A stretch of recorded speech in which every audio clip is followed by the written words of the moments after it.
საღამოშვიდობისა თქვენ უყურებთ და უსმენთ პირდაპირ საუბარს ეკაბერიძესთან.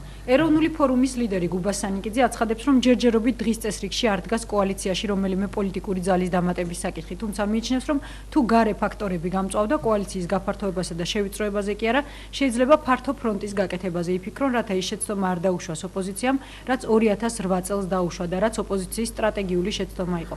რას გულისხმობს გარე ფაქტორების გამწვავებაში და ეთანხმება თუ არა ოპოზიციის დაყოფას პროდასალურ და არაპროდასალურ ძალებად პირდაპირ საუბარი გუბას სანიკიძესთან. გადაცემის მეორე ნაწილში რა მიზანს ისახავს ახალი კამპანია სახელწოდებით ეს შენ გეხება და შეცვლის თუ არა ანგარიშის შინაარსს გაეროს სპეციალური წარმომადგენელი. ამ შეკითხვებზე პასუხის მიღებას დღეს იან თაძისგან შევეცდებით. მოგესალმებით ბატონობას, დიდი ხანია არ ყოფილხართ ჩვენს სტუმრად. სიახლეებით დავიწყოთ, ხვალ უკვე ცნობილი გახდება ბიძინა ივანიშვილის პარტიის საინიციატივო ჯგუფის შემადგენლობა. ნიშნავს თუ არა ეს, რომ დაიწყება უკვე კოალიციის მხრიდან რაიმე კონკრეტული ქმედებები? რა თქმა უნდა, იმიტომ რომ ჩვენ უკვე გვეცოდინება, ვინ არიან ჩვენი პარტნიორები, აქ ამ შემთხვევაში მარტო ბიძინა ივანიშვილზე არ არის საუბარი, რომელ ადამიანებთან, რომელ პიროვნებებთან გვექნება ჩვენ მთელი ამ ხნის განმავლობაში ურთიერთობა. ძალიან საინტერესოა და ეს არის უკვე ამ ახალი პარტიის დასაწყისი, ძალიან სერიოზული, რასაც წესით უნდა მოყვეს უკვე ოფიციალურად კოალიციის დადასტურება და გაფორმება. დიახ, ალბათ ეს ამ თვის ბოლოს უნდა მოხდეს წესით. ასე რომ ველოდებით, როგორც ჩვენ პარტნიორები, ისე ჩვენი საზოგადოება ელოდება ხვალე იმ გუნდს, იმ ჯგუფს, იმ რაზმს, თუნდაც ასე დავარქვით, რომელიც ხვალიდან ჩაებმევა უკვე ორგანიზებულად ამ საქმიანობაში. ცოტა ხნის წინ გახდით ალიანსის წევრი. კარგა ხანს საზოგადოება ელოდებოდა, როგორ დასრულდებოდა თქვენი და ბიძინა ივანიშვილის მოლაპარაკებები, თუმცა მე ვიცი, რომ თქვენ არ მიიჩნევთ, რომ ხანგრძლივად გაიწელა, თუმცა რამდენიმე შეხვედრა ამას დასჭირდა. საინტერესოა, ამ პერიოდში, ვიდრე გადაწყვეტილებას მიიღებდით, განიხილავდით თუ არა რაიმე სხვა პოლიტიკურ ალტერნატივას? ანუ კოალიცია იყო ის ერთადერთი ალტერნატივა და თავაზება რაც თქვენ გქონდათ, თუ არსებობდა რაიმე ალტერნატივები? არა, ალტერნატივა ჯერ ხელშესახები არ არის სხვა. მით უმეტეს ჩვენ გქონდა ურთიერთობა ჩვენს მეგობრებთან ალიანსში, სადაც დღეს ვართ ჩვენ უკვე. გქონდა, მე ვერ ვიტყვი, რომ ეს ძალიან ინტენსიურ ხასიათს ატარებდა ყოველდღიურს, მაგრამ მათ იცოდნენ ჩვენი მოსაზრებების შესახებ, ჩვენ ვიცოდით მათი მოსაზრებების შესახებ. ჩვენ ეროვნული ფორუმი არ ვთვლით, რომ ეს ძალიან გაიწელა დროში.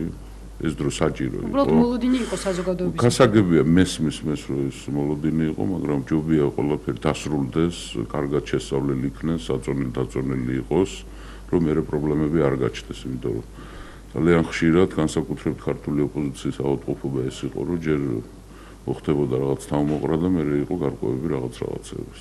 გასარკვევიც ბევრი არ იყო, ხმანდა მაინც მე ვთვლი, რომ თავარი მიზეზი დავარქვათ ასე ამ ხანგრძლივ თქვათ ურთიერთობას, გარკვევას. თავარი მიზეზი იყო ის, რომ დეკემბრის ბოლოს ალბათ გახსოვთ თქვენ, ახალ შარტავა ჩვენი თავმჯდომარე გამოვიდა და თქვა, რომ ჩვენ უნდა ვაცალოთ ჩვენს პარტნიორებს ჩამოყალიბება.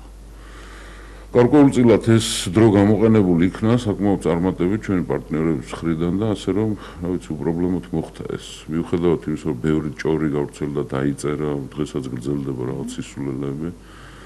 ჩვენ დუმილს ვარჩევდით, იმიტომ რომ ახლა ჭორებზე რეაგირება არ არის მიზანშეწონილი, ახლა სამდე უნდა იძახო რა კლემი არ ახლა, ხო, ახლა ფორუმი დაშალეს ერთი 10 ჯერ 15 ჯერ ბოლო იყო საუბარი იმაზე, რომ ზოგი წევრი იყო მისაღები კოალიციის, ზოგი არ იყო მისაღები. ეს სრული სისულელე, სრული ჭორი, იყო ასეთივე. ასათიანის წასვლასაც, ანუ თქვენი ალიანსის დაშლასაც უკავშირებენ სწორედ ივანიშვილის ფაქტორს.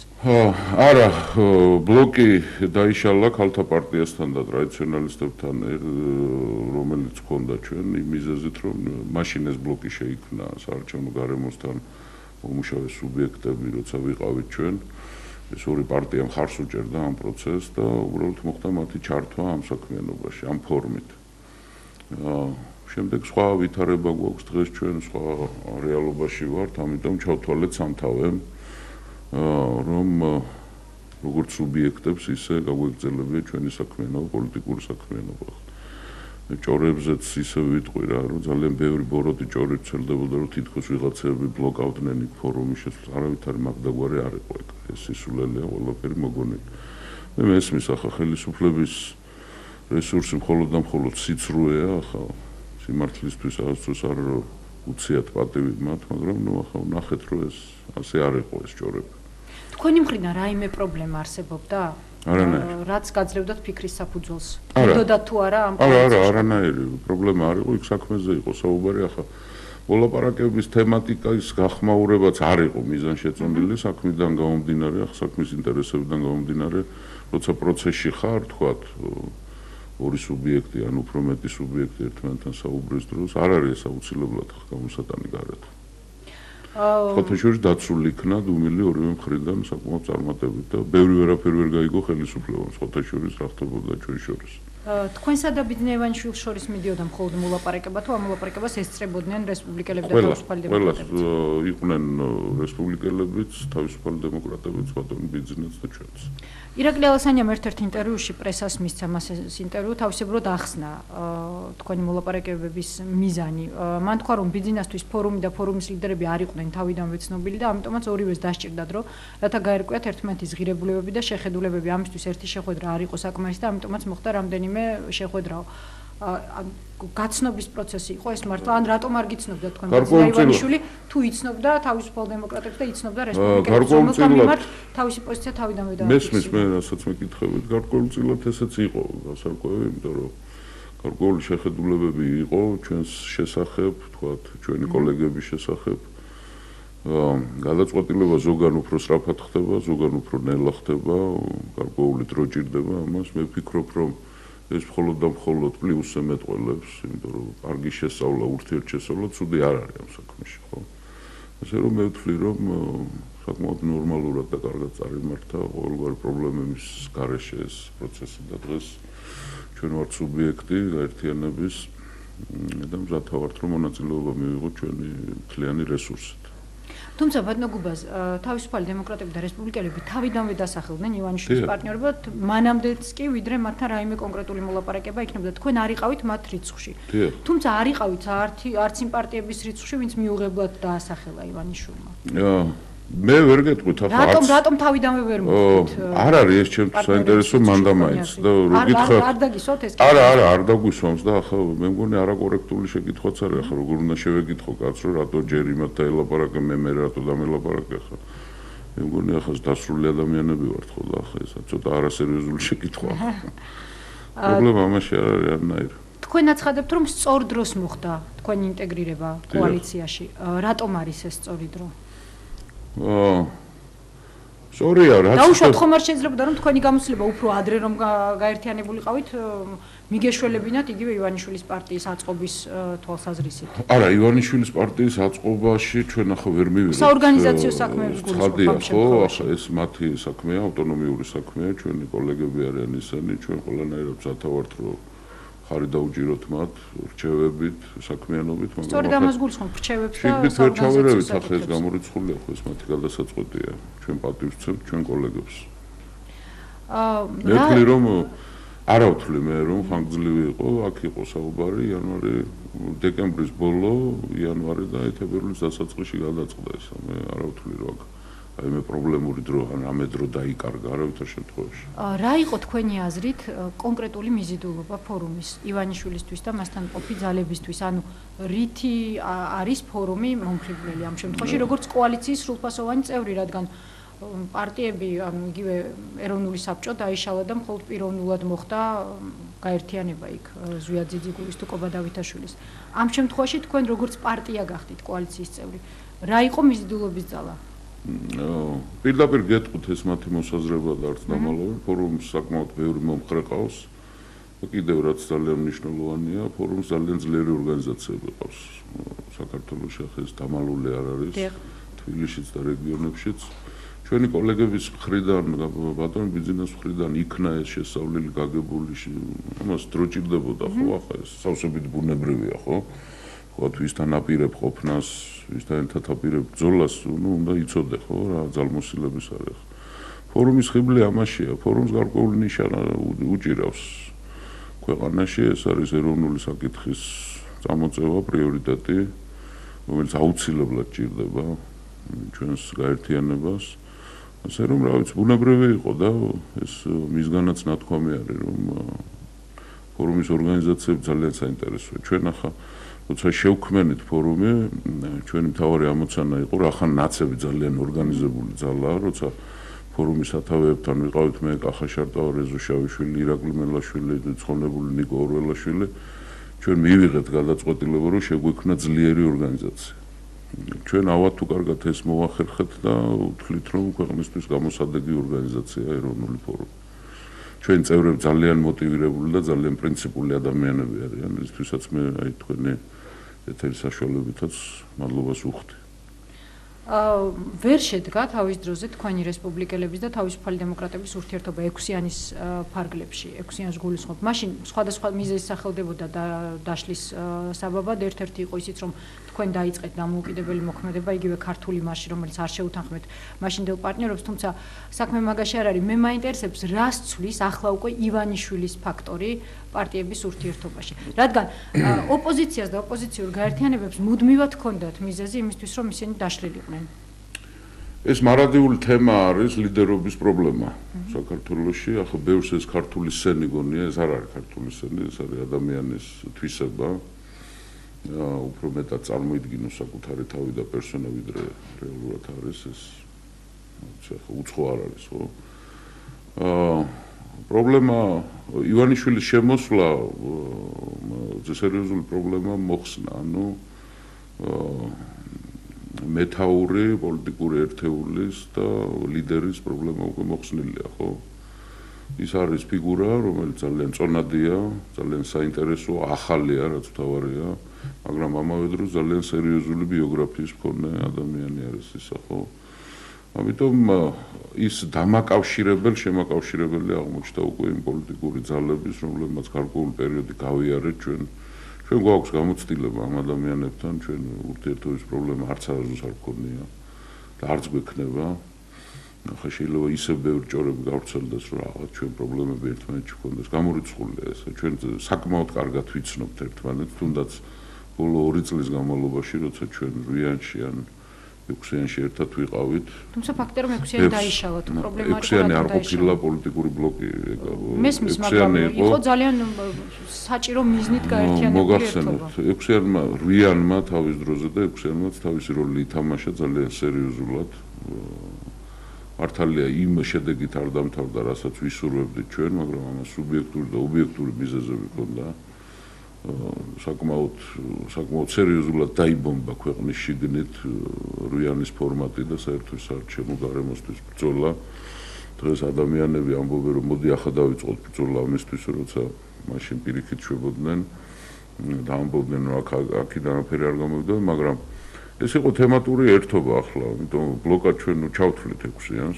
ბევრს ასე დღენიადაგ ვიმეორებდით ჩვენ, იგივე 6-იანის წევრები ვიმეორებდით, რომ ჩავთვლით ამას პოლიტიკურ ბლოკად, იმიტომ ეს არის თემატური ერთობა. თუმცა ეს ერთობა არ შედგა სწორედ ამას. არ შედგა, მაგრამ პრობლემა არ იყო, რატომ არ შედგა? საკითხს სხვანაირადაც შევხედოთ, ხო? არა, ბლოკად ვეღარ გადაიქცა, იმიტომ ამას სხვა პირობები ჭირდებოდა, ხო, ბევრი დრო დაგჭირდება ამისთვის, მე მზათა ვარ, რომ ამაზეც გაგცეთ პასუხი, თუმცა საინტერესო უკვე აღარ არის, იმიტომ ჩავლილია ესა. მაგრამ მოდი მეორე მხრიდან შევხედოთ, ხო, ჩვენ ამ ადამიანებთან იგივე იმ 6-იანში, იგივე იმ 8-იანში 1 წლის განმავლობაში საკმაოდ ძლიერ წნეხებს გაუძლო ამ თემატურმა ერთობამ და რაც თავარია, ჩვენ ერთმანეთს ძალიან კარგად ვიცნობთ. ამიტომ გაცნობითი პრობლემა, რაც ძალიან მნიშვნელოვანია, ამის პრობლემა ჩვენ უკვე აღარ გვაქვს. დღეს თუ ხედავთ ისეთ საფრთხეს, რომელიც შეიძლება დაემუქროს ერთობას. მაგალითად, ერთ-ერთ მიზეზად ასევე თქვენი მოლაპარაკებების ხანგრძლივობის ასახელებენ იმას, რომ ვერ თანხმდებოდით კვოტებზე საარჩევნო სიაში. მაინტერესებს თუ გაქვთ ამ და ასევე სხვა პრინციპულ საკითხებთან დაკავშირებით უკვე მიღწეული შეთანხმება და ხომ არ შეიძლება რომ აი ეს იგივე საარჩევნო სიაში კვოტები იქცეს და უშუალოდ გარკვეულ საშიშროებად შემდეგ უკვე პრობლემების კოალიციაში, თუმცა მოდით პირდაპირ საუბარი ამ თემაზე გავაგზავნოთ სარეკლამო ბლოკის შემდეგ გადაცემაში რეკლამის დროა.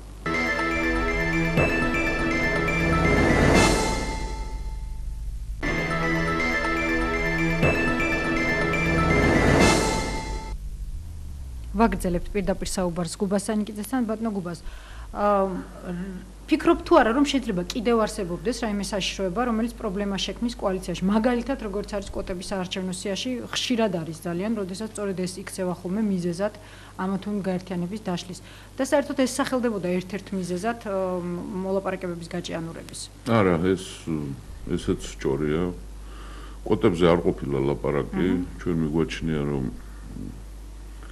ამ მიმართულებით ჩვენ პრობლემები არ გვექნება არავითარ შემთხვევაში.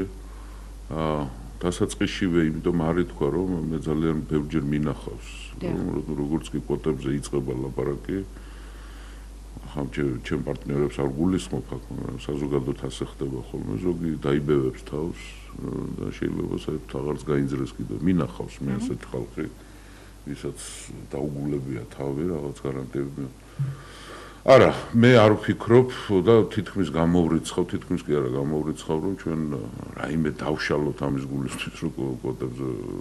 ანუ ეს არ შექმნის პრობლემას თქვენი აზრით. და რას გულისხმობდით, როდესაც თქვით, რომ ფორუმი იქნება კოალიციის სრულფასოვანი წევრი? ეს სრულფასოვან წევრობაში რას გულისხმობდით? არა, ფორუმი არის სუბიექტი ამ გაერთიანების, ხო? არის 4 სუბიექტიანი.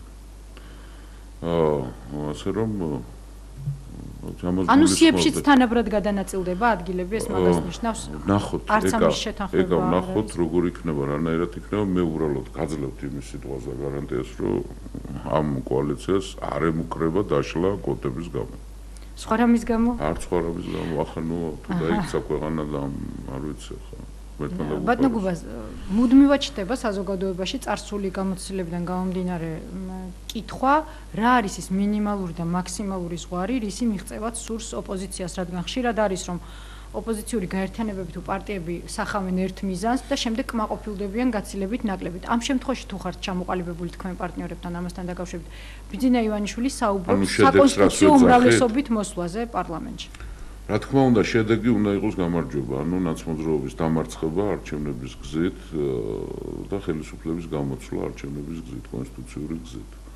ამის შესაძლებლობა და ამის პოტენციალი ჩვენს კოალიციას გააჩნია, ოღონდ ძალიან ბევრი სამუშაოა ჩასატარებელი მანამდე. ძალიან სერიოზული მუშაობაა ჩასატარებელი. მოსწრებადია ეს დროში თქვენ. რა თქმა უნდა, მოსწრებადია თავისუფლად, ახლა ბევრი მოქალაქე საკმაოდ ნერვიულობს, ბევრი მეუნება მე ამას, რომ აი ნაცმოძრაობა უკვე საარჩევნო რეჟიმშია, თქვენ რა შვებით. ცით როგორ არის საქმე? როცა რაღაცა არა ჩანს თქვა ახლა, ხო? ეს არ ნიშნავს, რომ აფერი არ კეთდება, პირიქით. წინა მოსამზადებელი სამუშაოები კეთდება იმისთვის, რომ მე როცა დაიძრება უკვე ესა, ხო? ამას უკვე მაქსიმალური ეფექტი მოყვეს და ამონაგები მოყვეს, ამიტომ ყველას გვესმის ახლა იქ, ვინც ავართ ჩვენ იმ კოალიციაში, გვესმის რაზეც არის საუბარი. შემდეგ მეორე მოსაზრება არის ასევე რომ არსებობს სამხედრო ხელოვნებაში ასეთი ხერხი, რომ პირველი ცეცხლის მიღება, ხო? ბარემ დახარჯოს რა ხელისუფლება, მის დახარჯვა შეუძლია ხა. რასაც კადრულობს ხელისუფლება ახლა, ეს აღარც პოლიტიკაში წერია, არაფერში არ წერია ახლა, მოუკრეფავში არიან გადასულები ახლა. ოჯახს შეეხნენ, ქალბატონში ურაცხყოფები მიაყენეს, ხო იგივე ქალბატონ ეკას. მე უნდა ვნახო ერთი რა, ვნახოთ რა, სანამდე მიდის მათი უზრდელობისა და რა ვიცი, უხამსობის საზღვარი, ხო? ადამიანს აქვს კარგი ოჯახი და იმას ებრძვია.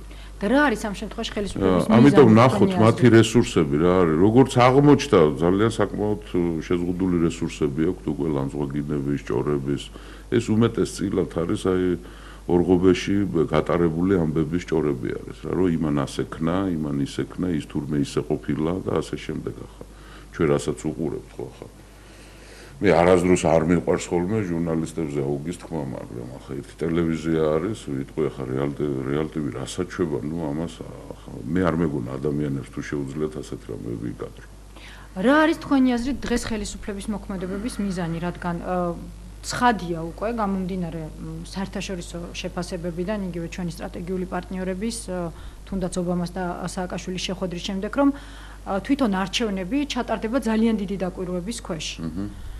მიუხედავად იმისა, როგორი იქნება საარჩევნო კანონმდებლობა, რომლის შეცვლასაც ასევე დღეს აგერ გაეროს სპეციალური წარმომადგენელი პირდაპირ ამბობს, რომ ეს კანონმდებლობა არის შესაძლებელი. გამომდინარე აქედან, ხომ არ ფიქრობთ, რომ ხელისუფლების მიზანი იქნება კოალიცია და თვითონ ბიძინა ივანიშვილი არჩევნებამდე რაღაც პერიოდით ადრე ჩამოაცილონ პოლიტიკურ საქმეს. რა თქმა უნდა შეეცდებიან. შეეცდებიან ჭორებით, შეეცდებიან ყველანაირი დაუშვებელი ხერხებით ჩვენ ვიცით ახლა, ხო? მე რატომღაც ასე მგონია, რომ ბატონ ბიძინას არ ეგონა, როგორ მზაკვარ ადამიანებთან ქონდა საქმე, გარკვეულწილად, მაგრამ ჩვენ ახლა დანარჩენებმა ვიცოდეთ ეს, მე ახლა ყველამ ვიცოდეთ ეს, ვისთან ქონდა საქმე, ხო, მაგრამ ეს ივანიშვილმა იცის, როგორ ადამიანებთან აქვს საქმე, ამიტომ პრევენციები გათვალისწინებული იქნება და მიღებული იქნება, რა თქმა უნდა, ხო, ახლა მარტო ისინი არ ფიქრობენ, ჩვენც ვფიქრობთ. და საკმაოდ დიდი საშუალება გვაქვს, რომ ვიფიქროთ და ბევრი თავი მუშაობს ამაზე უკვე, მოგეხსენებათ, ხო? ეს მათი ამოცანა არის, რომ შეეცადონ ჭორებით, თქვათ, ურთიერთდაპირისპირებით, დეზინფორმაციის გავრცელებით, მოსახლეობის დაშინებით, მაგრამ ახლა ჩვენ რას ვაკეთებთ ეს ამთავ. ჩემთვის ეს უფრო მთავარია, თორე ისინი რას გადრულობენ, ეს ცხადია. ჩვენთვის მთავარია ორგანიზება ძალიან სწრაფ ტემპებში, საკმაოდ შესაძლებელია ეს რომ მალე მოხდეს, რამოდენიმე კვირაზე შეიძლება იყოს, რომ მთლიანად უკვე ჩვენ მქონდეს სურათი იმისა, რომ მთელი ქვეყანა მოვიცვათ და გასვლა მოსახლეობაში, კონტაქტი ხალხთან. ამისთვის მზათა ვართ, ამისთვის ჩვენ მიგვაჩნია ეს იქნება ფორუმის მისია კონკრეტული კოალიციაში, ანუ თავარი, რა თქმა უნდა, აბარა ჩვენ რაც აგვაქვს, იმით მივედით, ხო? ანუ ინვენტარიზაცია ხდება ხოლმე, ხო? ისი თავი გააქვს, სად შეიძლება უკეთესად გამოახლა, ყველაფერს მორი მიედმოედები, ხო? ამიტომ იქ ფუნქციონალური მიმართულებებიც იქნება, რა თქმა უნდა, ხო? ამის საშუალება უკვე არის. და რაც მთავარია, ხელისუფლება შეეცდება, რომ დააგდოს, თქვა, ჩვენი ბლოკის ავტორიტეტი, ხო? მაგრამ ჩვენი ამოცანა რა არის? რომ ჩვენ როგორმე საპროტესტო გამორჩეველი მივიყვანოთ უბანში და ხმა მივაცემიოთ სააკაშვილის საწინააღმდეგო. არჩევნები ეკა იგება არჩევნებამდე. და ჩვენ თუ ასეთ ტემპერატურას ავწევთ და იმედს გაუღვივებთ ადამიანებს, რომ ცვლილება შესაძლებელია, ეს გარკვეულწილად პრევენციაც არის, რომ ასჯერ შეიძლება დაფიქრდნენ მე ნაცები გააყალბონ თუ არა არჩევნები. ამიტომ იმის პრევენციაც არის, რომ აქ შეიძლება რაღაც უბედურებები არ დატრიალდეს შემდეგ. ერთ-ერთი პრობლემა ეს არის ის ოპოზიციური პარტიები, რომელიც არიან დღეს გარეთ. მით უმეტეს, რომ დღეს ბიძინა ივანიშვილმა გაავლო კიდევ ერთი წყალგამყოფი, მისმა პრეს-სპიკერმა განაცხადა, რომ პროდასავლური პარტიები იქნებიან, მხოლოდ მათი პარტნიორები და საერთოდ უარს აცხადებენ, ალიანსში ვერ მოხვდებიან ის ძალები, ვინც არ არის პროდასავლური. თქვენ პირადად რამდენად ეთანხმებით ასეთ დაყოფას ამ პოლიტიკურ სიტუაციაში, რაც არის დღეს შექმნილი? მე ჩემ მოსაზრებას გეტყვით, რომ ვისაც ეძახიან პრორუსულ პარტიებს, მე არც ერთ მათთაგან არ გულისხმობ, რომ ისინი ქვეყნის მოღალატეები არიან. მე ერთ რამესაც გეტყვით, რომ საქართველოში არის სამომრჩევლების გარკვეული ნაწილი, საკმაოდ ბევრი, შეიძლება ეს უმრავლესობა არ იყოს, მაგრამ საკმაოდ წონადი და ბევრი არის, რომელიც თვლის, რომ გარკვეულწილად დისკრედიტაცია მოხდა პროდასავლური კურსის, სინამდვილეში ეს პროდასავლური კურსი ნამდვილად არ იყო, ეს იყო დაშორება დასავლეთისაგან და დასავლური ფასეულობებისაგან, მაგრამ ეს ცალკე თემა არის. და ეს ადამიანები თვლიან, რომ ერთადერთი გამოსავალი არის, რომ რუსეთთან რაღაც ურთიერთობები გაირკვეს, ხო? ამ პრინციპით, სხვათა შორის ამ პრინციპით იყოფა ესა, ხო? და არავინ არ ამბობს, რომ ისინი უარესები არიან. ძალიან ბევრი საუბარი არის მესამე ცენტრი შეიქმნა. ეს ტერმინი არ ვარგა რა, მესამე უკვე არის, ხო? ედეპემ გამოაცხადა, რომ მე ვარ ვაგერ მესამე ახალ. იცით, ცოტა კომიკური არ უნდა გახდეს ახლა, რომ ერთმა ხუთმა დაიძახოს, რომ არა, ის კი არა, მე ვარ მესამე. ეს ასე არ არის, სწორედ. თუ შესაქმნელია ეკა, თუ შესაქმნელია და შეიქმნეს. რაც შესაქმნელია, ის უნდა შეიქმნეს და ისიც არ მესმის, მე მაგალითად ზოგიერთი ამბობს, რომ აი ვინც გაბედავს იქ მესამეს შექმნას და ვინც ხმას ამოიღებს, არც ეს არაა სწორედ. არავის არ აქვს უფლება ვინმეს რამე დაუშალოს. რაც გასაკეთებელია და რაც მოსახდენია, ის მოხდება. მაგრამ თქვენი არჩევანი რო იყოს გააფართოვებდით თუ არა კოალიციას ამ ძალების ხარჯეთს, როგორიც არის მაგალითად ნინო ბურჯანძე თავისი პარტიით. იქ ძალიან ბევრი ღირსეული ადამიანი არის, ახლა ძალიან ბევრი ჩემი მეგობარი არის, ძალიან ბევრი ღირსეული ქართველია და მამულიშვილი არის, ამაზე პრობლემა არ არსებობს. როგორ დაალაგდება ეს კონფიგურაცია? ნახოთ ეკა. დღეს მე გეტყვით, რომ დღეს ალიანსში არ მიდის გაფართოების თემაზე საუბარი. მაგრამ არის რამოდენიმე საკითხი, რომელმაც შეიძლება კონფიგურაცია აბსოლუტურად სხვანაირი გახადოს. ეს ჩემი მოსაზრება არის. მინდოდა მაგის შესახებ კითხვის. ეს არის პირველ რიგში ესაა საგარეო ფაქტორი. თუ საქართველოს შარში გაეხვა და ძალიან სერიოზული შანსებია რომ ჩვენ შარში გავეხვეთ, ძალიან ბევრი ამბობს რომ ირანი დაგვესხმება. ირანი არ დაგვესხმება ჩვენ თავზე, არც ამის სამხედრო პოტენციალი არ გააჩნია და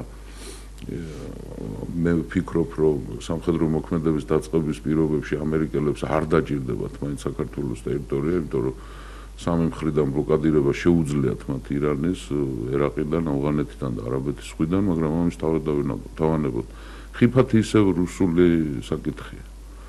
იმიტომ რომ ირანის წაქცევა რუსეთის ინტერესებში არ შედის. ახლა საკმაოდ სიმპტომალური და არასასიამოვნო ამბები ხდება სირიაში. სირიაში რუსებმა გადაისროლეს სამხედრო სპეციალისტები.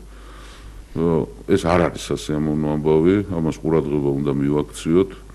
ამ შემთხვევაში თუ ჩვენ რეალურად აგრესიის პირას დავდექით, აქ შეიძლება არჩევნებს ლაპარაკი საერთოდ სისულელე გახდეს, ხო? ანუ რა შეიძლება მოხდეს კონკრეტულად რა ზუსტად? ჩვენ 2008 წელს ვნახეთ ხელისუფლება, რომელმაც მიატოვა ქვეყანა. ხო? ეს იყო სტრატეგიული შეცდომა ოპოზიციის, როცა ჩვენ რაღაც მორატორიუმები დავარქვეთ ამას. ეს ძალიან სერიოზული შეცდომა იყო. როცა ვამბობთ, რომ სააკაშვილი უპასუხისმგებლო პოლიტიკოსია, მაშინ უპასუხისმგებლო კაცს პასუხისმგებლობა არ უნდა გადააბარო, ხო? მარტივია ეს. ამიტომ მე ვთვლი, რომ თუ რეალური საფრთხეები შეექმნა ქართულ სახელმწიფოს, მაშინ აქ დიდი საერთო ქართული, პანქართული შეთანხმება იქნება საჭირო. ყველა პარტიას შორის? არა მარტო პარტიებს შორის, ჩემოკარგო რა. აქ იგულისხმება პოლიტიკური სპექტრიც, საზოგადოებას მთლიანად, ეთნიკური უმცირესობები, რელიგიური უმცირესობები და უმრავლესობები და ასე შემდეგ. ღმერთმა დაგვიფაროს, რომ ეს აქეთ მივიდეს. მაგრამ ჩვენ ერთი რამე გვჭირს რა, ჩვენ სახელმწიფოს რა, რომ ჩვენ ძალიან არასტაბილურ ეპოქაში ვცხოვრობთ, იმიტომ რომ ჩვენ ვერ მოახერხეთ სტაბილური სახელმწიფოს ჩამოყალიბება. ნახოთ, ღმერთმა დაგვიფაროს, როგორ იქნება, რანაირად იქნება, მაგრამ მე ერთ რამეს გეტყვით, რომ ეროვნული ფორუმი ადეკვატური იქნება და აუცილებლად, რა თქმა უნდა, ჩვენი ალიანსიც ადეკვატური იქნება ამის. იქ დახურული თემები და ტაბუ დადებული თემები არ არის ეგ. მაგრამ თუ ეს ასე არ მოხდა, ანუ არ გამწვავდა განსაკუთრებულად სიტუაცია და მშვიდობიანი რეჟიმით მივიდა ქვეყანა არჩევნებამდე, ამ შემთხვევაში როგორ ეხლა მე გითხარით დღევანდელი მონაცემებით და დღევანდელი სიტუაციით ბლოკის გაფართოება არ იგეგმება. გითხარით ამის შესახებ. ძალიან დიდი მადლობა. გუგა სანიკიძე იყო პირდაპირ საუბრის სტუმარი, გადაცემაში რეკლამის დროა, რეკლამის შემდეგ ია ანთაძესთან ერთად დავბრუნდებით.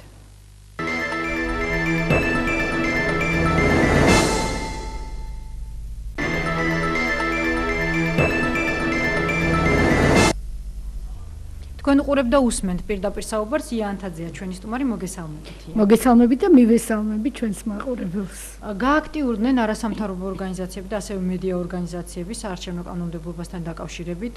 დაიწყო კამპანია სახელწოდებით ეს შენ გეხება. ამის პარალელურად საქართველოში ჩამოსული იყო გაერო სპეციალური წარმომადგენელი მაინა კაია, რომელმაც ასევე განსაკუთრებული ყურადღება დაუთმო საარჩევნო კანონმდებლობას და მან პირდაპირ განაცხადა, რომ არათანაბარი პოლიტიკური ველია ქვეყანაში და რომ მოქალაქე და პოლიტიკური გაერთიანებების შესახებ შეცვლილი ორგანული კანონი არ ღვევს გაერთიანების უფლებას და საფრთხეს უქმნის უფლების დამცველ არასამთავრობო ორგანიზაციებს და სამოქალაქო გაერთიანებებს. საინტერესოა თვითონ კამპანია, რომელშიც თქვენ ხართ ჩართული, როგორი იქნება, რა ფორმის იქნება და ასევე რა მიზნებს ისახავთ.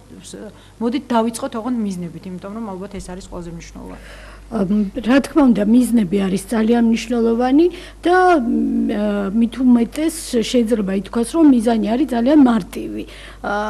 რას ვითხოვთ ჩვენ? ვითხოვთ იმას, რომ საზოგადოების ჩართვის და საზოგადოების აქტიურობის შედეგად შევძლოთ, რომ შეიცვალოს კანონმდებლობა და შეიქმნას უფრო მეტად უკეთესი გარემო არჩევნებისთვის. ეხლა ამას არა მარტო ჩვენ ვითხოვთ, არამედ როგორც თქვენც ბრძანეთ, უკვე ითხოვენ ის ადამიანები, რომლებმაც ძალიან კარგად იციან, როგორი არის საერთაშორისო კანონმდებლობა, როგორი არის საერთაშორისო წესები, რა არის სტანდარტი, რა არ არის სტანდარტი და როდესაც ჩვენ ხშირად გვეუბნებიან ხოლმე კონკრეტულად ამ კანონმდებლობასთან დაკავშირებით, რომ ეს არის კანონმდებლობა, რომელიც სრულად ჯდება სტანდარტში და ვენეციის კომისიის მიერ მოწონებულია და ასე შემდეგ, მე მგონი ძალიან მკაფიოდ დადასტურდა, რომ გაეროს წარმომადგენელი, რომელსაც არ უკვირს, თქვათ,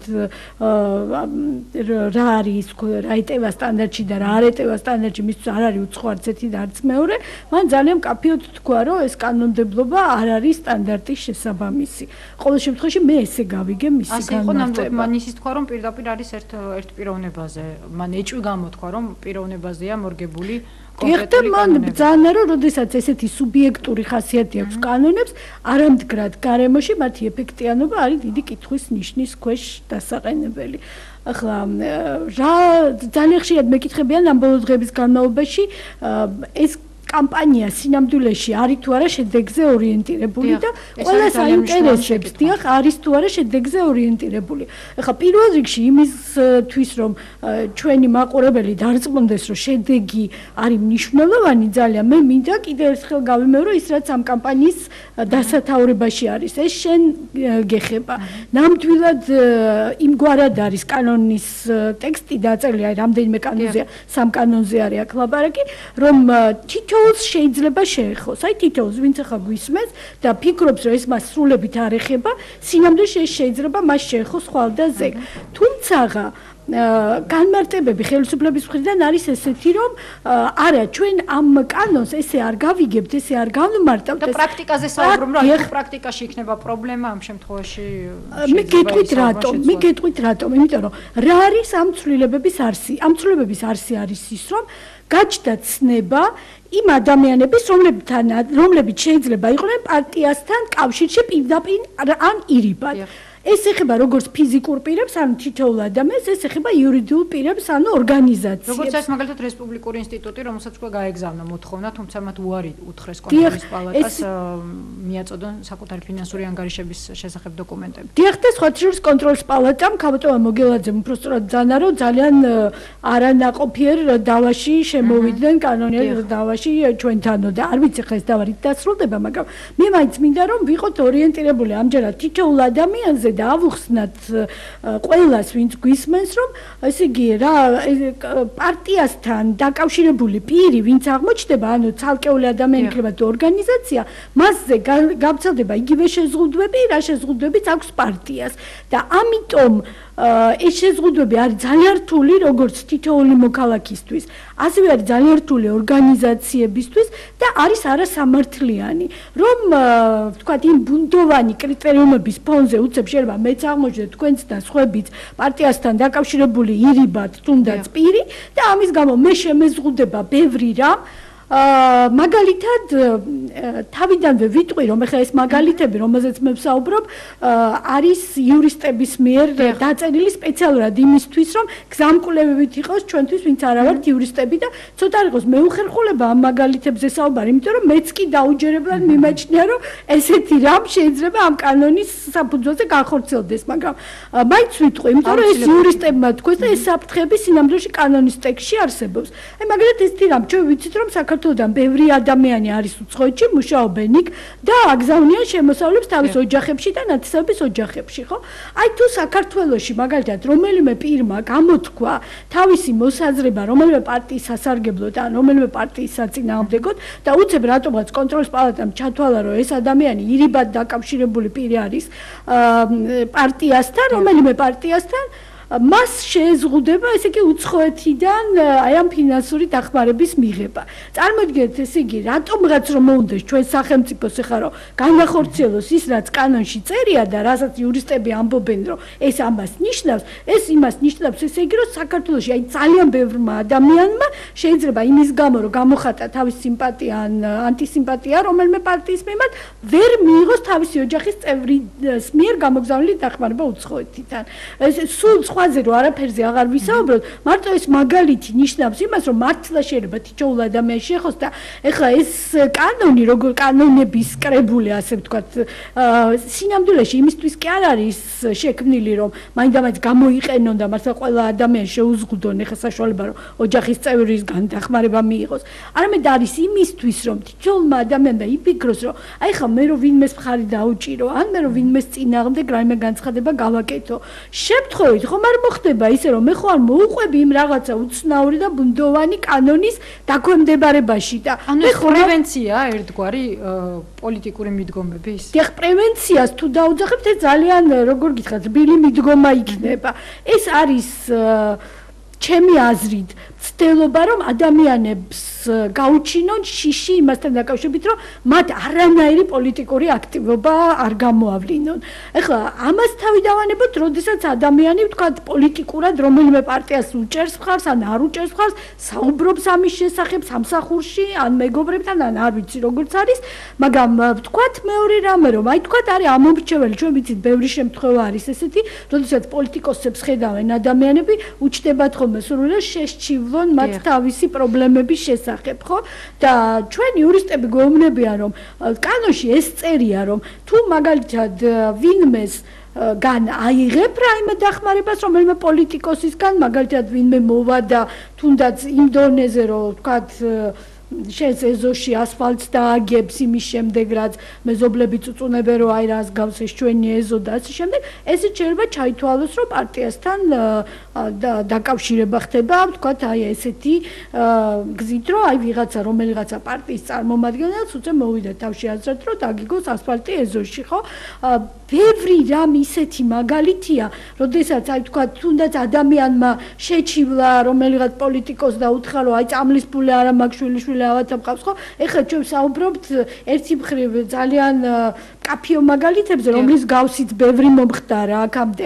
და მეორე მხრივ ცოტა უტრირებასაც ვუკეთებთ ამას, იმიტომ რომ როგორც გვეუბნებიან კიდევ ერთხელ ამბობთ, ეს ყველაფერი კანონის ტექსტში წერია და აი იმ შემთხვევაში თუ ადამიანი მოითხოვს, კი არა, სთხოვს, შესთხოვს რომელიმე პოლიტიკოს დახმარებას და მისი იმ წუთის მიერი პრობლემის გადაჭრას, აი ამის გამო, მხოლოდ ამის გამო შეიძლება ამომრჩეველი აღმოჩნდეს პატიმარი 3 წლით. ეს ნიშნავს იმას, რომ ნამდვილად ადამიანებს უნდა გაუჭრეთ სერიოზული სიფრთხილის განცდა, არა მხოლოდ მაშინ, როდესაც პოლიტიკური განცხადებების გაკეთებას მოინდომებენ.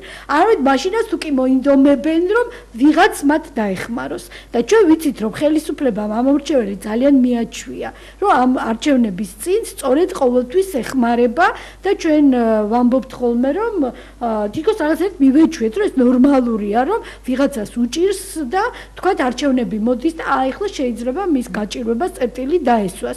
სინამდვილეში ეს ძალიან ცუდია, ეს არ არის კარგი, მაგრამ ამ შემთხვევაში რაც ეხლა გვაქვს სახეზე, განსაკუთრებით ცუდია, იმიტომ რომ ყველაფერთან ერთად ეს კიდევ არათანაბარ მდგომარეობაში აყენებს პარტიებს, იმიტომ რომ პარტიის მხრიდან დახმარება არ შეიძლება, პარტიისთვის თხოვნა არ შეიძლება, რომ რაღაც გიჭირს, პარტიასთან დაკავშირებით აზრის გამოთქმა არ შეიძლება, მაშინ როცა ჩინოვნიკებს შეუძლიათ მოვიდნენ და დაგეხმარონ ბიუჯეტის საქმეებით. ამაზეც ისაუბრა გაერო სპეციალურმა წარმომადგენელმა, მან თქვა, რომ აქ არის ძალიან აღრეული, ანუ სათათადება პოლიტიკური პარტია და სადიწყება სახელმწიფო. დიახ, ესე სწორედ ეს ქმნის ამ პრობლემას. ეს არის, იმიტომ რომ მაგალითად თუ ვინმეს უჭირს და ეუბნება, მაგალითად არ ვიცი, მაჟორიტარი დეპუტატი, რომ ის დაეხმარება, ვთქვათ, ოპერაციისთვის თანხის მობილიზებაში, ან ასე შემდეგ, ხო? ესე იგი, ადამიანმა ძალიან კარგად უნდა გაარკვიოს, რომ თუ ეს ბიუჯეტის ფულია და ამით ეხმარებიან, ეს მას პრობლემას არ შეუქმნის, მაგრამ თუ ეს არის მაგალითად ნაციონალური მოძრაობის პარტიული ფული, ეს მას შეუქმნის სერიოზულ პრობლემას. თუ მაგალითად საგანმანათლებლო რესურს ცენტრის უფროსი მიყვება და ეს შემთხვევა ბევრი იყო, სხვათა შორის მიყვება რომელიმე სკოლაში მაჟორიტარ დეპუტატს, კანდიდატს და ეუბნება, რომ აი ეს ადამიანი ძალიან ზრუნავს ჩვენს რეგიონზე, ეს ზრუნავს განათლების პრობლემების გადაჭრას და ასე შემდეგ, ეს არაფერი არ არის, მაგრამ თუ ეს ადამიანი არ არის რესურს ცენტრის უფროსი და რომელიმე პარტიის წარმომადგენელია, მაშინ არ შეიძლება რასაკვირველია და ასე შემდეგ. მოგეთ ეს კანონი მე თუ მკითხავთ იმ ინტერპრეტაციით, რასაც ჩვენ იურისტები გვიხსნიან, ძალიან სერიოზულად ზღუდავს გამოხატვის თავისუფლებას და არის სწორედ იმისთვის მიღებული, რომ ადამიანები კარგად დაფიქრდნენ, თქვათ, აი რამენაირად არ მოხვდნენ ამ კანონის მოქმედების ქვეშ. კანონი ეხებათ ასევე, რომ თქვენ ახლა ვილაპარაკეთ ფიზიკურ პირებზე, კანონი შეიძლება კიდევ უფრო მეტად ეხებათ სწორედ არასამთავრობო ორგანიზაციებს და მედია ორგანიზაციებს. გამომდინარე აქედან საინტერესოა ძალიან ხართ თუ არა შეთანხმებული ის ორგანიზაციები და ის პიროვნებები, ვინც ჩართულია აი ამ კამპანიაში, იმაზე რა შემთხვევაში ჩათვლით თქვენს მიზანს მიღწეულად, რადგან არაერთხელ ყოფილა, როდესაც თქვა ხელისუფლებას განუხორციელებია რაღაც კოსმეტიკური ცვლილება და შემდეგ ჩათვლილა, რომ აი ცვლილება მოხდა, თუმცა რეალურად ამ ცვლილებას შედეგი არ მოუტანია. ძალიან კარგია, ამაზე აუცილებლად უნდა ვისაუბროთ. საქმე ის გახლავთ, რომ ამ კამპანიას ეს შენ გეხება, რომელსაც ქვია, აქვს ორი მიმართულება. ერთი მიმართულება ეს გახლავთ არასამთავრობო ორგანიზაციისთვის, მედიისთვის და მოქალაქეებისთვის, როდესაც ჩვენ მხარს უჭერთ ცვლილებებს იმ კანონმდებლობაში, რომელიც არის დღეს.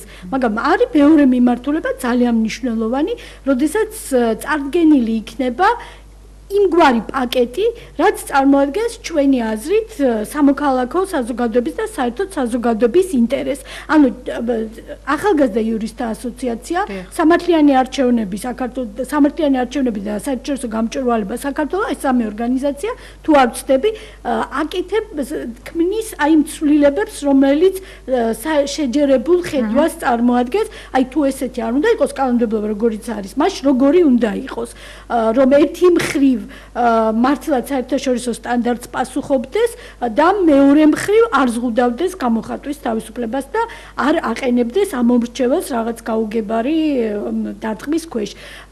ასე რომ დიახ, ჩვენ ვიცით რა არის ჩვენი დათმობების ზღვარი, იმიტომ რომ ეს იქნება ჩამოყალიბებული კანონპროექტის სახით, უბრალოდ კანონებში ცვლილებების სახით და აქვე ვიტყვი, მაგრამ რომ ხუთშაბათს 12 საათზე აი ამ პეტიციას მოვაწერთ ყველა ხელს, ვისაც სურვილი აქვს, შეუძლია შემოგვიერთდეს, ეს მოხდება ქორთიარდ მარიოტში, ხუთშაბათს 12 საათზე, ხოლო პარასკევს 2 საათზე პარლამენტის წინ მივალთ, სწორედ იმიტომ, რომ დავესწროთ აი ამ ცერემონიალს, როგორ მოხდება ჩვენი პაკეტის გადაცემა პარლამენტისთვის, ანუ იმ წინადადებების გადაცემა, რასაც ჩვენ ვთავაზობთ. თუმცა უკვე ცნობილი არის ხელისუფლების პოზიცია, ანუ უმრავლესობა არათუ იმას ამბობს, რომ ეს კანონები არანაირ საშიშროებას არ შეიცავს, არამედ გაეროს სპეციალური წარმომადგენლის ანგარიშთან დაკავშირებით დღეს დავით არჩიაშვილმა განაცხადა, რომ ეს იყო მხოლოდ ნაწილი ანგარიშის, თვითონ ვრცელ ანგარიში ძალიან ბევრი რამე იქნება შეცვლილი. აქედან გამომდინარე, რამდენად გაქვთ იმის იმედი, რომ რეალურად შეიძლება ცვლილებები მოხდეს? სხვათა შორის მოლაპარაკებები მიმდინარეობს, პირადად მე არ დავსწრები ვარ არც ერთ, მაგრამ რაც მთავარია ესწრებიან იურისტები და გარკვეული მზაობა იმისთვის, რომ ხელისუფლება ნახოს, რას ვთავაზობთ ჩვენ მათ, არსებობს. ახლა, როდესაც მზაობა არსებობს, იმაზე რომ თქვა ჩახედონ ჩვენს ვერსიას, ეს თავისთავად ნიშნავს იმას, რომ გარკვეულწილად დიალოგი შეიძლება შედგეს, მაგრამ მეორე საკითხი რა იქნება ამის შედეგი. სწორედ იმისთვის, რომ შედეგი დადგეს, არის საჭირო, რომ ჩვენ გავითავისოთ, რომ მართლაც ეს ჩვენ გვეხება, ეს ეხება თითოეულ ჩვენგანს, ეს შეიძლება შეეხოს ხვალდაზე 5 თვის მერე, 4 თვის მერე, თითოეულ ჩვენგანს და თუ ჩვენ ვიქენით მხოლოდ იმის იმედად, რომ კეთილგონივრულად განმარტავენ და გამოიყენებენ ამ კანონს, სინამდვილეში შეიძლება ძალიან დავზარალდეთ, იმიტომ რომ არ შეიძლება ამის იმედად ყოფნა კანონში ჩაიწერა, რაც ჩაიწერა იმიტომ რომ ეს შეიძლება ამოქმედდეს. თუ მაგალითად არ ამოქმედდა, უკვე ამოქმედდა, გეთახმებით აბსოლუტურად, არა მხოლოდ იმიტომ ამოქმედდა, რომ პრეცედენტები არსებობს, არამედ შეიძლება ამოქმედდეს გაცილებით რთულ შემთხვევებშიც და ამიტომ არ შეიძლება ვიყოთ იმის იმედად, ვინ როდის რას ამოქმედებს. ჩვენ უნდა ამოვიდეთ კანონის ტექსტიდან და უნდა ვთქვათ, რომ აი ეს ტექსტი, რომელიც ნამდვილად იკითხება ამ კანონში, ნიშნავს იმას, რომ ეს შენ გეხება. თითოეულ ჩვენგან შეიძლება ეს შეეხოს ადრე თუ გვიან. პოზიტიური განვითარება ამ სცენარის არის ის, რომ ხელისუფლება წამოვიდეს, ანუ იყოს შემხოდრი ნაბიჯები და შეიცვალოს მნიშვნელოვნად კანონმდებლობა, რაზეც ასევე საერთაშორისო ორგანიზაციებიც ახდენენ უკვე ზეწოლას, ეს ცხადად გამოჩნდა დღეს. თუმცა არის ნეგატიური განვითარებაც, როდესაც ხელისუფლებამ შეიძლება არაფერი არ შეცვალოს, ყოველ შემთხვევაში მნიშვნელოვანი ცვლილებები არ განახორციელოს. ამ შემთხვევაში თუ კი არჩევნები ასეთ გარემოში ჩატარდება, რა პოზიცია უნდა ჰქონდეთ იმ არასამთავრობოებს და იმ მედია ორგანიზაციებს, ვინც არის ახლა ამ პროცესში და ამ კამპანიაში ჩართული? მე ვფიქრობ, რომ ეს კანონმდებლობა ძალიან მკაფიოდ ქმნის არათანაბარ პირობებს პარტიებისთვის, ამასთან დაკავშირებით მე ვფიქრობ, ზედმეტი არის აშკარად ჩანს, რომ დავუშვათ თუ ხელისუფლების წარმომადგენელი ხარ, შენთვის აგიტაცია შეიძლება, შენთვის ბიუჯეტის ფულის ხარჯვა შეიძლება და თუ პარტიის წარმომადგენელი ხარ, შენთვის არაფერი არ შეიძლება. ამიტომ რა თქმა უნდა, თუ ამ გარემოში ჩატარდება არჩევნები, ის იქნება ძალიან არათანაბარი პირობები პარტიებისთვის და ჩვენ რა პოზიცია შეიძლება გქონდეს, ერთადერთი შეგვიძლია რომ რაღაცნაირად კონსოლიდაცია მოვახდინოთ საზოგადოებრივი აზრის, რომ ამ პირობებში ჩატარებული არჩევნები შეიძლება დადგეს კითხვის ნიშნის ქვეშ მისი ლეგიტიმურობა უბრალოდ შედეგების, მაგრამ ეს რომ არ მოხდეს და პირველად საქართველოში მე მგონი არის კონსენსუსი იმასთან დაკავშირებით, რომ იქნებ როგორღაც საკონსტიტუციო ჩარჩოში შევცვალოთ ხელისუფლება და იქნებ როგორღაც კონსტიტუციის ვადებში ჩავეტიოთ და იქნებ როგორღაც მივაღწიოთ იმას, რისთვისაც აქამდე ვერ მიგვიღწევია. ხო და ეხლა ამ ყველაფრის კითხვის ნიშნის ქვეშ დაყენება, იმიტომ რომ ხელისუფლებამ ასეთი ცვლილებები ჩაწერა კანონებში, ეს უკვე გასაგები არის, იმაუწყებელიც იქნება და მე არ ვიცი ხა რამდენად შეიძლება უმტკივნეულო აღმოჩნდეს საბოლოოდ ეს მთელი ქვეყნისთვის, იმიტომ რომ აი მართლა ძალიან დისპროპორციულია ის გარემო, რომელსაც ეს კანონი ქმნის. ძალიან დიდი მადლობა. ია ანთაძე იყო ჩვენი სტუმარი. მე ხვალ 5 საათამდე გემშვიდობით. 5 საათზე სოფო ხორგვანი იქნება ჩვენი სტუმარი, რომელსაც დატოვა ქართული პარტია და მშვიდობიან ღამეს გისურვებთ 5 საათამდე.